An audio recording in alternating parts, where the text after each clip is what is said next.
Hey guys, how's it going? It's Target here. Welcome back to another episode of the Edmonton Oilers BG. I'm here on NHL 15. I should make a note. People are saying that this is NHL 14. It's not NHL 14. It's NHL 15. Oh, I forgot to appear myself offline.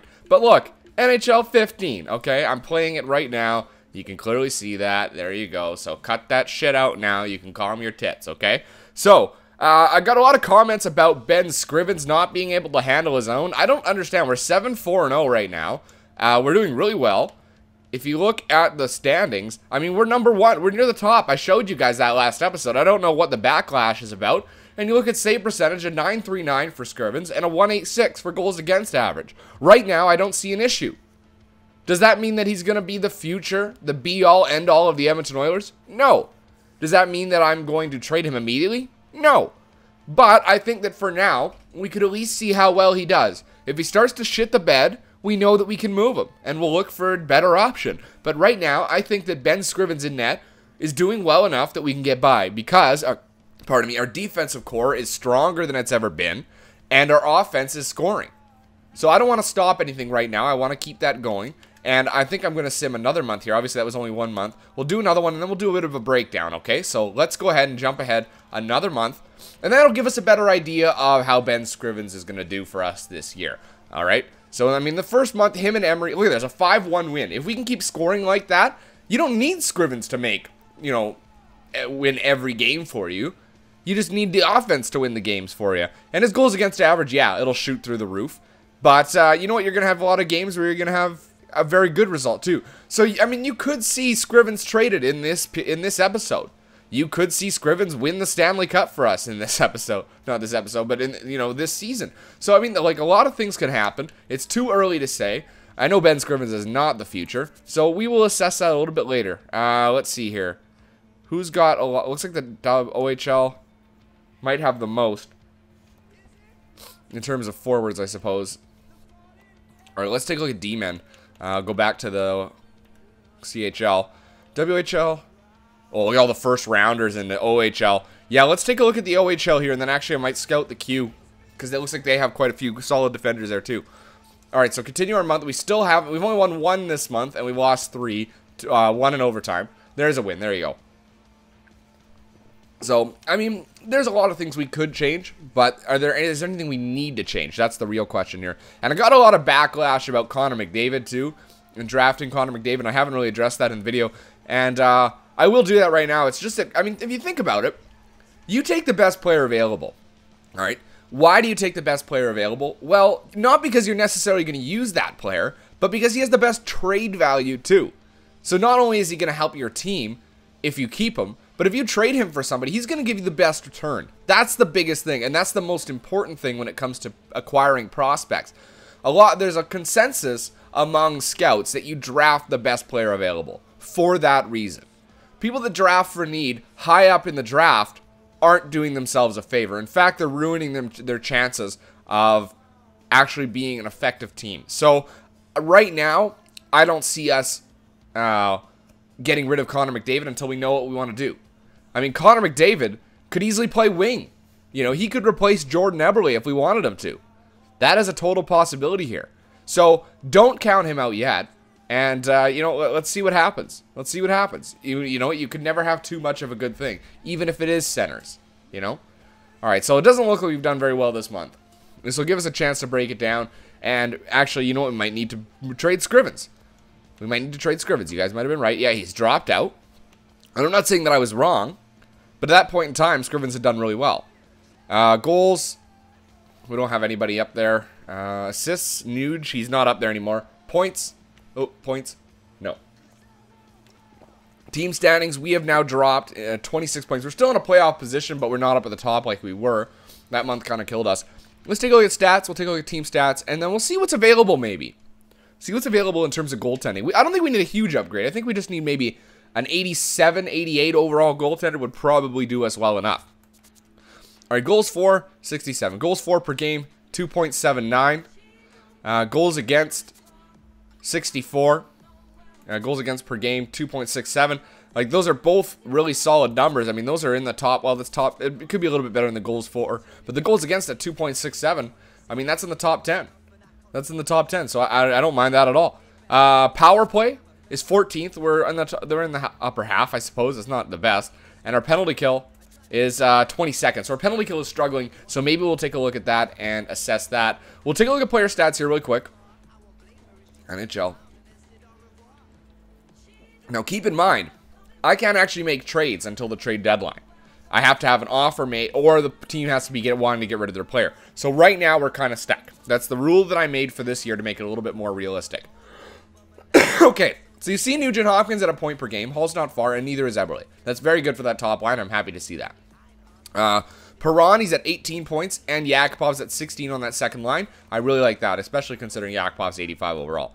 Darren Helm, 14 points on that third line, or in the second line, doing really well for us. He's a good two-way player, just biding time until Leon Draisaitl is ready to go. Justin Schultz, 12 points. He's on pace for about, what, 38 or so? Or 36 or something like that. No, it's a little bit more than that. But anyway, Victor Hedman, 11, so he's doing well for us. Oscar Clefbaum, 9 points. Benoit Pouliot, 8 points. He's not doing very well. He's actually only got 1 goal as a sniper. Brad Boys as 7 points.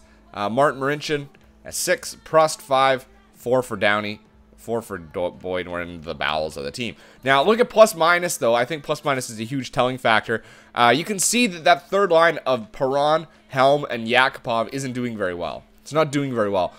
Steve Downey, Prust, and Hendricks, those are guys that are going to be in, the bottom of the barrel. They're playing depth minutes, so they're obviously their plus minus is not going to be the best. It does concern me that Helm, Perron, and Yakupov aren't doing that well together. It might serve well for us to kind of change things up a little bit. Maybe move Yakupov down and bring, I don't know. We might need to make some changes there. Let's take a look at goalies. So, Scrivens has got a 2.52 goals against and 3 for Emery. He's 9-9. Save percentage of 9.184. He's actually really close to the elite level, which is 9.2, guys. If you're putting up a 9.2 save percentage, you are considered an elite goalie. That's a really good save percentage for him. I don't see many issues there. So, I think that possibly it might be our penalty kill that's killing us right now.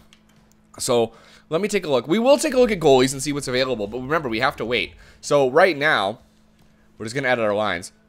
We're going to edit our lines and go to, or not goalie, we're going to go to the penalty kill. Here we go. So we got Boyd Gordon and Darren Helm, and Nugent Hopkins and Taylor Hall. Nugent Hopkins, his defensive category is 4 white stars. Senses are pretty good. 5 stars. So maybe that might be the problem here, are these two guys. Let me take a look at our lineup here. What's Hendricks' defense? He's 3.5. Oh, he's not that good. Well, Darren Helm, he's got good defense, right? Yeah, he's 4.5. So what I think I might do is I might move. Oh, shoot. I went too far. Let's go to the penalty kill. Let's put Darren Helm playing here. And we could change. We could put in, hold on.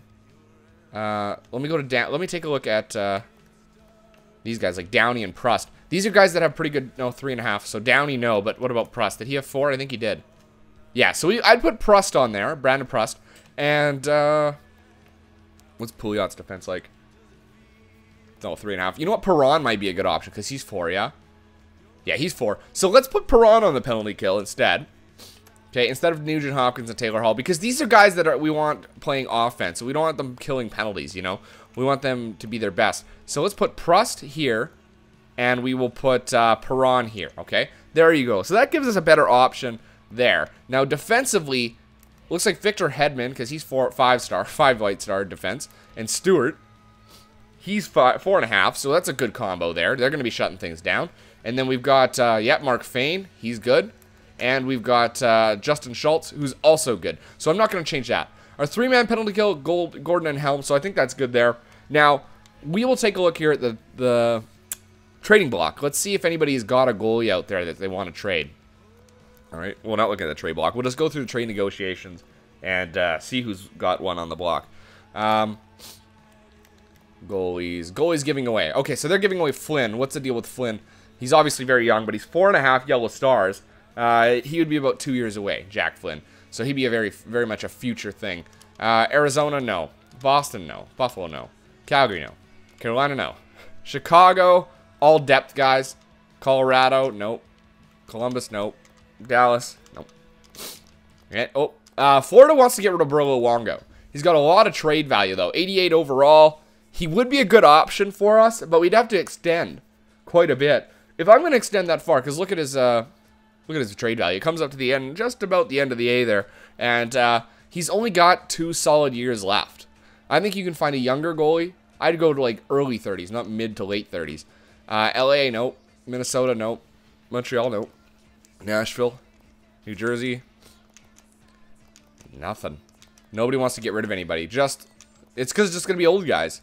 Richard, what's Richard about? 21 years old, 4.5 yellow stars. Wow, that guy is tiny. He looks just like a little boy. Blake Richard, oh my goodness. You're not old enough to play anywhere near the NHL. St. Louis. Nope. Toronto. Vancouver. Washington. And Winnipeg. Nobody. Okay, so instead of that, okay, so Luongo's on the trade block. Okay, so he's an option. Let's go take a look at goalies. And we are looking for not a starting goalie. We're looking for an elite goalie. And I'd say I'd go up to 33. So let's see who's available for elite goalies. There's not much. Well, there's quite a few this year compared to last year. But obviously trade value-wise, they're very high.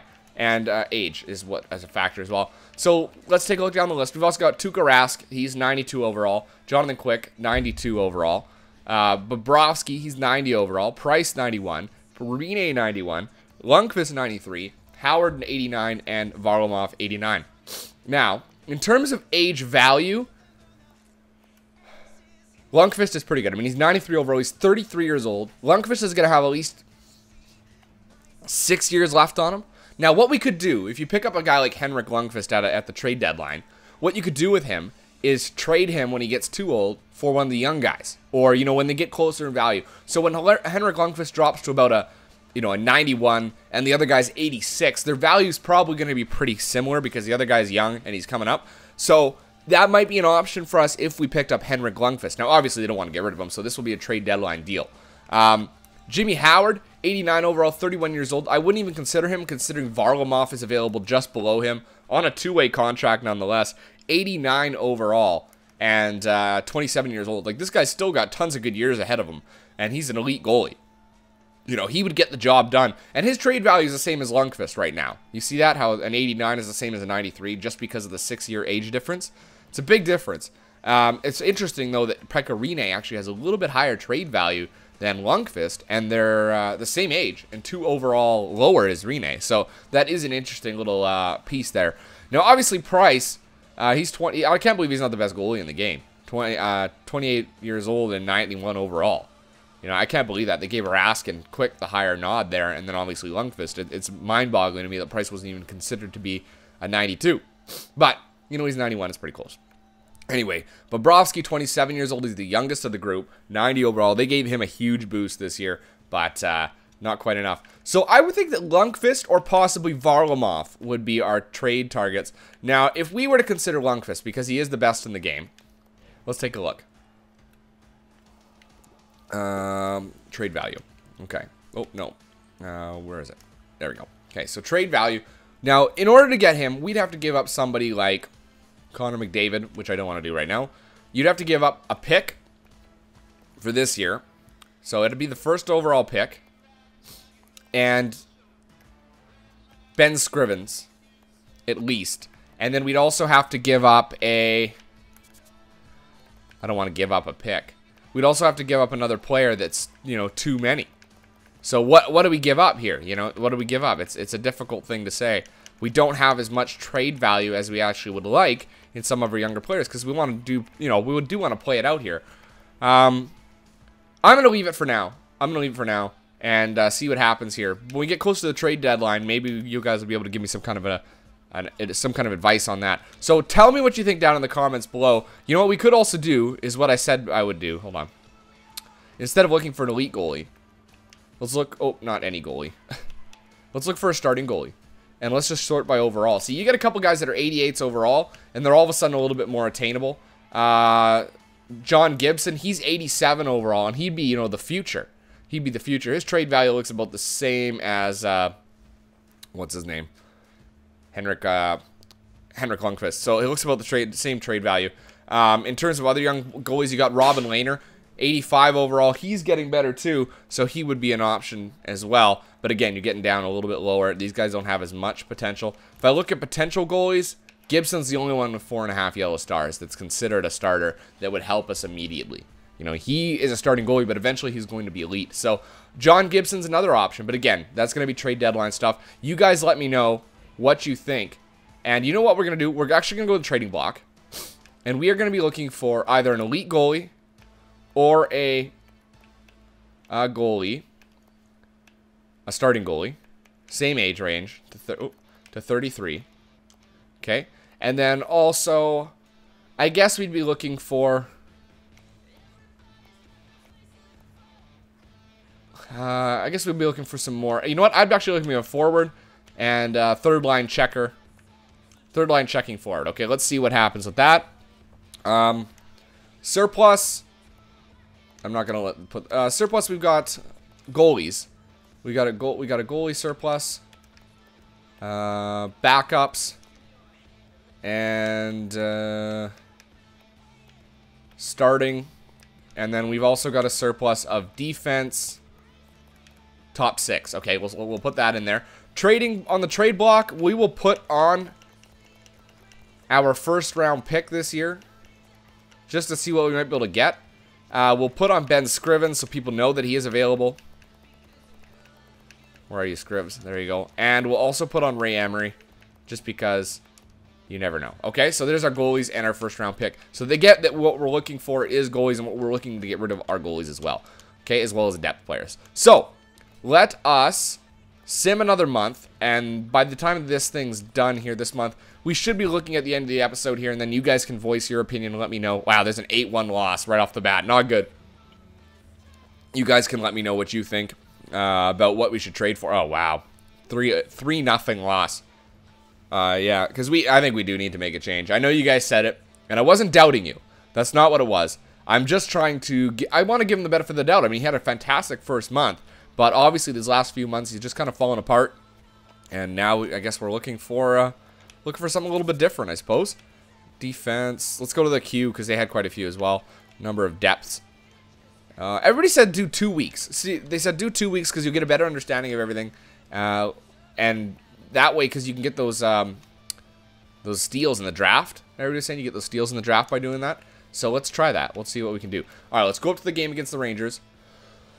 Pardon me. I thought this was the year we were doing amazing. I guess it is our goaltending that's hurting us. There's a 3-0 loss. Despite the fact that we actually have a pretty solid team. No. We're not willing to get rid of him for picks. I guess that's something I did forget to update on the trade. Oh my goodness. On the trading block was picks. The picks. It wasn't sitting very high. We're probably asking for seconds and thirds and not asking for any firsts.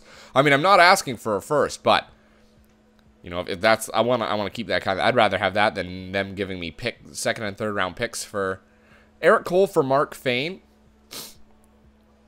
Let me take a look at this. Hold tight. Eric Cole, third line scoring forward. Defensively not great. No. I'd be looking for more of a defensive player than that. Everybody was saying that I should get rid of Pouliot and Purcell because they're not defensive enough. And you know what? You may be onto something there, because in previous GMs, what I've done is just, you know, made sure that I went after the most defensive forwards for those positions. Don't worry about overall. I mean, I did that with Prost, and I paid quite a bit for him.